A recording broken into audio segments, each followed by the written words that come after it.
bawanya itu harus dipersiapkan company profile, kartu nama. Nah, terus cara ngasih kartu nama juga penting, nggak cuma asal ngasih gini aja, tapi harus dua tangan dipegang terus. Halo guys, welcome back to my YouTube channel. Di video kali ini aku mau sharing tentang pengalaman waktu aku masih jadi sales dan juga sales marketing nih.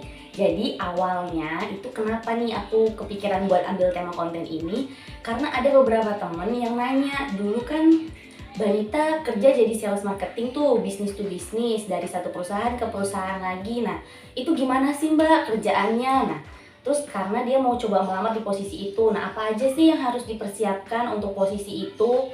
Skill apa aja yang harus punya? Kerjanya kayak gimana? Nanti apakah harus selalu mencapai target? Kalau nggak nyampe target dipecat nggak ya?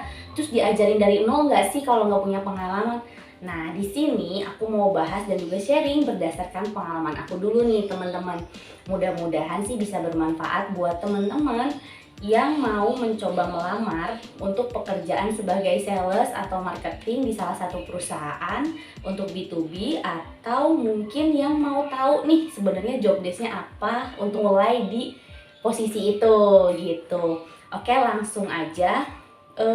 Sebelumnya aku mau coba jelasin dulu nih, sebenarnya yang namanya sales dan marketing itu berbeda. Tapi kebanyakan orang berpikiran kalau sales dan marketing itu sama. Nah, sebenarnya apa sih bedanya? Jadi jujur aku sendiri itu baru tahu kalau sales dan marketing beda itu saat aku masih kuliah dulu di Pelita Bangsa. Jadi waktu itu kita ada pelajaran tentang entrepreneur. Ada salah satu perusahaan yang datang ke kampus kita dari tim perusahaan tersebut menjelaskan memang kalau yang namanya sales dan marketing itu beda. Kalau sales dia yang langsung jualan, dia yang punya target segala macem tuh, pokoknya langsung ketemu dengan customer. Nah, kalau yang namanya marketing dia yang lebih memikirkan strateginya nih. Jadi yang mikirin strategi si marketing, kemudian sales itu yang langsung eksekusi nih dari pemikiran si marketing. Simpelnya seperti itu. Nah, kemudian kalau ada perusahaan yang merekrut sales dan juga marketing, dicari sales dan marketing. Nah, itu gimana? Nah, berarti kita itu dituntut untuk bisa berjualan, tapi kita juga harus memikirkan strateginya. Strategi apa yang harus kita gunakan agar kita bisa mencapai target gitu. Itu definisi secara singkat yang udah aku pahami, yang aku tahu ya. Karena kita udah tahu pengertian sales dan marketing beda, sekarang aku mau sharing tentang pengalaman aku waktu jadi sales di salah satu perusahaan di Cikarang. Kebetulan waktu itu perusahaan yang aku bekerja yaitu dia bergerak di bidang general trading. Nah, awalnya dia general trading, kemudian sekarang sudah beralih ke jadi manufaktur, jadi sudah lebih besar gitu teman-teman. Nah, pada saat masih general trading, perusahaan yang namanya, kalau kita nih jadi sales di general trading itu sebenarnya tantangannya itu lebih berat.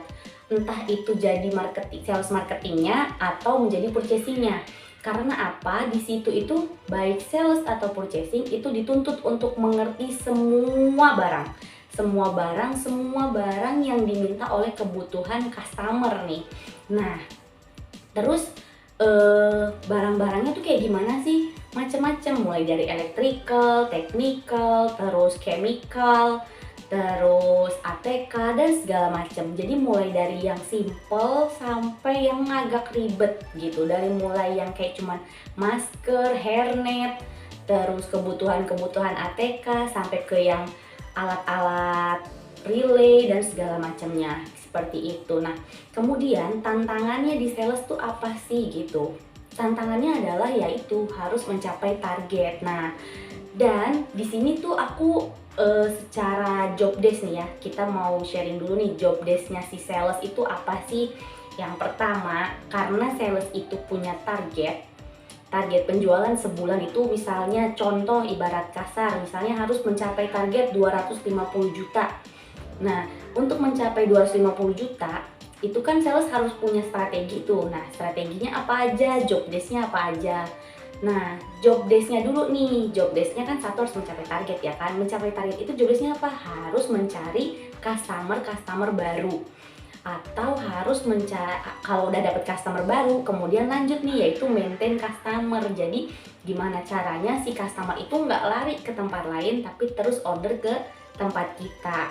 Kemudian udah maintain customer, terus nyari customer, kemudian ada mungkin bikin report bulanan seperti itu. Lebih ke follow up customernya, sering-sering follow up. Sebenarnya kuncinya sih sales itu adalah mencari customer dan maintain customer sih. Dari situ tuh udah mencakup semuanya kalau menurut aku ya. Nah cuman tinggal gimana caranya kedekatan kita dengan si customer. Berdasarkan dari pengalaman waktu aku jadi sales, nah yang aku bisa ambil pelajaran untuk kita kalau kita mau sukses di bidang sales marketing terutama trading, yang pertama itu kita harus mapping customer. Mapping itu yang seperti apa? Kita kayak meta-metain dulu nih customernya.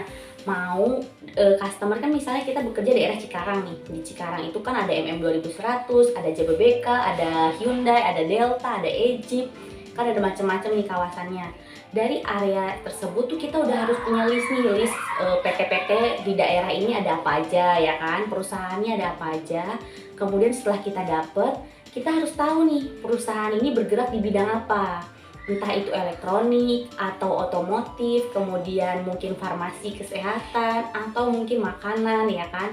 Pastikan setiap perusahaan punya bergerak di bidang yang berbeda. Nah, dari data yang udah ada nama perusahaannya, terus udah ada dia bergerak di bidang apa, tinggal di kitanya nih, kita itu targetnya mau yang mana nih? Mau customer yang bergerak di bidang apa dulu? Contoh misalnya kita ambil yang bergerak di bidang elektronik. Nah, kita list nih, kita filter lagi dari beberapa perusahaan tersebut, mana sih yang bergerak di bidang elektronik apa aja.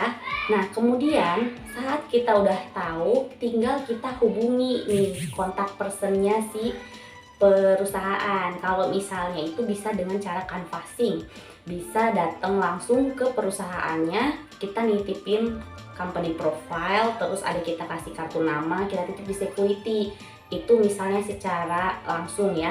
Atau kan biasanya setiap perusahaan itu kalau kita cari di internet itu akan muncul tuh nomor kantornya ya kan. Nah kita bisa tuh telepon ke kantornya, kita telepon minta disambungkan ke bagian purchasing. Nah kalau misalnya belum berhasil juga, masih banyak cara-cara lain, bisa terus mencoba buat telepon lagi atau hubungi si purchasing. Sekarang kan ada aplikasi yang namanya LinkedIn.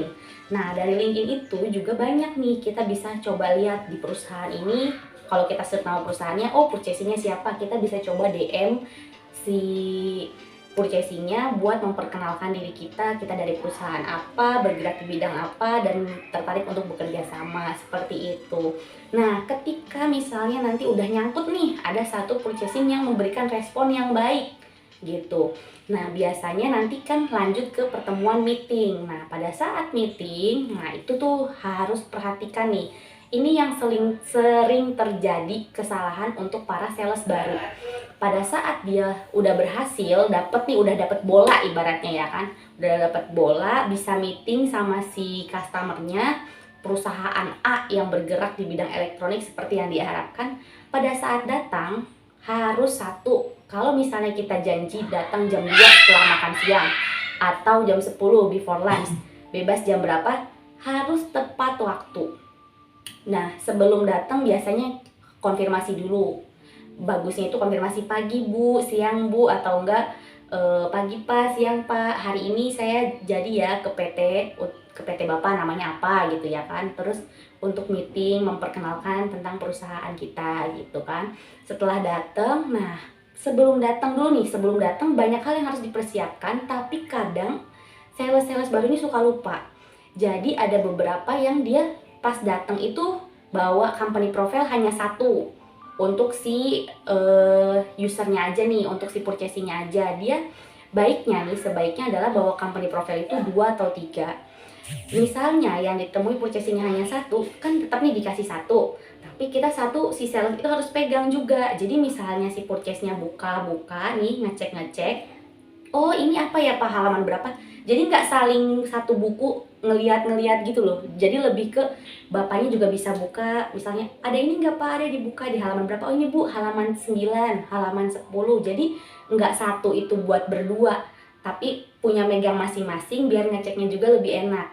Jadi kadang bawanya itu harus dipersiapkan company profile, kartu nama. Nah, terus cara ngasih kartu nama juga penting, nggak cuma asal ngasih gini aja, tapi harus dua tangan dipegang terus kasih gitu. Nah, ada macam-macam. Jadi yang perlu diperhatikan ketika udah dapat bola nih, ketika ada supply apa customer yang misalnya mau nih diajak meeting dan ketemu, ketika kita jadi sales itu harus persiapan tuh, company profile-nya udah jelas disiapin, kartu namanya juga udah, dan penting banget harus menguasai apa produk dan seperti apa perusahaan tempat kita bekerja. Jadi tuh kita udah siap dan mantep pada saat bertemu. Jadi ketika user atau si purchase-nya nanya apa-apa, kita udah bisa jelasin, oh nih perusahaan kita tuh bergerak di bidang ini loh Bu, kita bergerak di bidang general trading, kita itu distributor A, kalau buat ini B, distributor A, B, C. Nah, kalau misalnya di Cikarang Ibu ada kebutuhan ini, kita bisa support ini gitu. Jadi lebih confident kita kalau kita udah mempersiapkan semuanya itu dengan baik. Nah, kemudian setelah misalnya ketemu, baiknya itu sebagai sales kita itu menggali informasi nih. Jangan nunggu si customer yang ada barang apa-apa gitu, jangan nunggu customer yang nanya, tapi kita yang langsung sodorkan. Kita kan udah teliti tuh tadi, udah kita mapping ini perusahaan elektronik, berarti elektronik itu kita harus tahu nih biasanya kebutuhan di elektronik itu yang consumable apa sih yang di perusahaan kita juga kita jual. Kita tuh jadi kita udah punya bekal nih, misalnya perusahaan aku tuh punya stok banyak masker misalnya, terus kalau di elektronik kan misalnya ada masker, hairnet, produk-produk clean room, misalnya itu macam-macam nih tentang yang clean room. Pada saat ketemu itu kita langsung tawarin, Bu di sini pakai ini nggak ya, Bu di sini pakai ini nggak ya, kita sebutin. Nah nanti kalau misalnya pakai, oh kebutuhannya berapa sebulan, apakah itu rutin. Nah itu kita cari informasi untuk kita memberikan penawaran harga gitu. Jadi pentingnya tahu itu supply customer kita itu bergerak di bidang apa adalah biar kita tahu apa yang bisa kita tawarkan. Kemudian ketika misalnya dia bilang ada, terus dia bilang oh yaudah kirim aja penawaran harganya. Nah berarti kan kita udah dapet nih inquiry baru, tinggal kita bisa langsung kasih harga. Nah harganya tergantung dari perusahaan teman-teman, kebijakan perusahaan kan beda-beda, atau enggak taktiknya teman-teman sebagai sales itu kan pasti beda-beda, kuantiti sekian dengan kuantiti sekian pasti harga berbeda ya kan. Kirim penawaran, setelah penawaran dikirim jangan lupa konfirmasi lagi ke si customernya, Bu hari ini saya udah kirim penawarannya ya, minta tolong dicek apakah harganya sudah oke, segala macam. Nah misalnya harganya sudah oke, itu bagus, tapi biasanya akan ada negosiasi lagi biasanya gitu. Setelah negosiasi misalnya deal, akan turun PO. Nah PO itu datang. Nah penting banget nih lagi buat teman-teman, ketika sudah menerima PO itu harus tanggung jawab sama PO yang didapat. Misalnya di penawaran harga itu ditulis kondisi barang ready stock. Nah ternyata pengirimannya tidak bisa sesuai dengan ETA permintaan si customer. Nah itu nanti malah bisa membuat apa ya, si customer itu sedikit kecewa. Jadi ibaratnya ini ready stock, tapi kok pas diminta kirim nggak ada, barangnya kosong tiba-tiba, atau enggak tiba-tiba harganya naik, atau enggak tiba-tiba barang misalnya udah datang kasih sampel nih, ternyata barang itu jadinya beda. Nah itu yang harus dihindarin, itu harus dijaga, jangan sampai hal-hal seperti itu tuh bisa terjadi, karena itu akan mempengaruhi untuk next order selanjutnya. Nah tuh dia kurang lebihnya pekerjaan sales marketing yang ibaratnya apa ya, dari B2B, dari mulai cara nyari customernya seperti apa, mappingnya seperti apa, kemudian udah ketemu harus bagaimana, sampai akhir di tahap order. Itu yang bisa saya sampaikan, kurang lebihnya mohon maaf. Wassalamualaikum warahmatullahi wabarakatuh. Bye bye.